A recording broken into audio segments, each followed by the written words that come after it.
I'm Rob Skinner, and this is the Rob Skinner Podcast. Today I'm talking about some of my faith fails. This one happened when Pam and I were leading the South Campus ministry in 1989 and 1990. This happened probably winter, spring 1990. And at that point, we were dating, or I think we were engaged.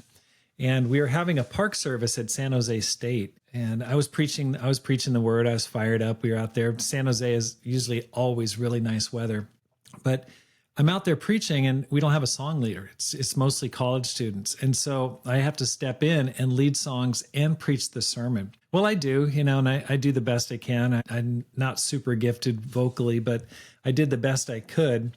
And at the end of the service, we're walking back home and I'm just kind of fishing for compliments. And so I asked my fiance, I said, hey, so what'd you think about the service? And she said, the sermon was good, but don't ever lead songs again. Oh man, when she said that, I was just like, I felt like this big. I mean, I just felt like just so small. I just got quiet. I just shut down. I mean, it was over as far as conversations. I ranged between being totally mad and then just embarrassed. I mean, my face got hot. And then she said, what's the matter? What's going on? I'm like, nothing. And we just walked home in silence after that. And I just remember thinking, whoa, I don't know if I want to move forward in our relationship if this woman is like this. And that was a crossroads in our relationship. It reminded me of the scripture in Proverbs chapter 12, verse 18. It says, the words of the reckless pierce like swords, but the tongue of the wise bring healings. And in that moment, the words, they cut deep, so deep, we almost didn't get married. I'm serious. I was just like, I'm not sure if I want to spend my life with a woman who's going to just like tear me down like this so bad. And it wasn't because she was cruel. She was actually just being honest. And I think that's what she thought. She was just being honest.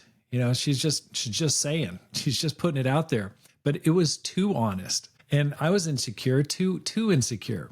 But that moment really taught us the power of words to wound, to discourage, to derail our calling, and even potentially our marriage. Later, by God's grace, we had some good, counseling. We were getting premarital counseling, and we were both talked to about that situation. I got help, and we just, got some counseling that we need to heal, to restore, and to build each other up.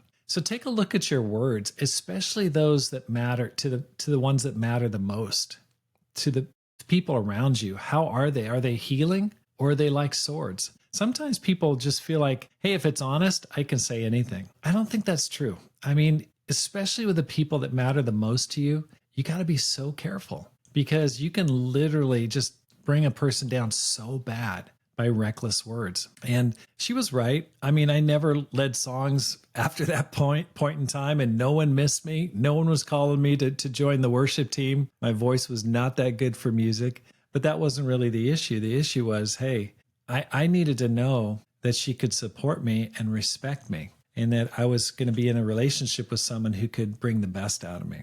And so think about the words that you use.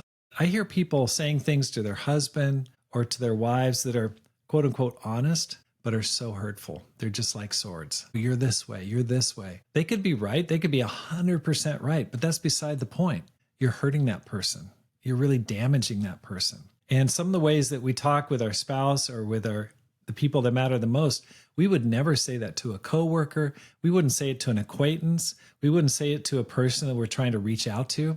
We would never do that. But somehow in the sphere of our most cherished relationships, we feel under the guise of honesty, we can just pull out that sword and start stabbing away. Then we wonder, why is the person shutting down? Why is the person mad at me?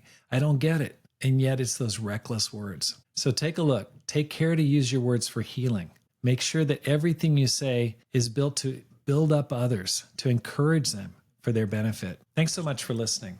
Here's how you can help support the program. First, subscribe, let people know about it, and read my latest book, The 10X Christian. You can find it at my website, robskinner.com, or even on Amazon.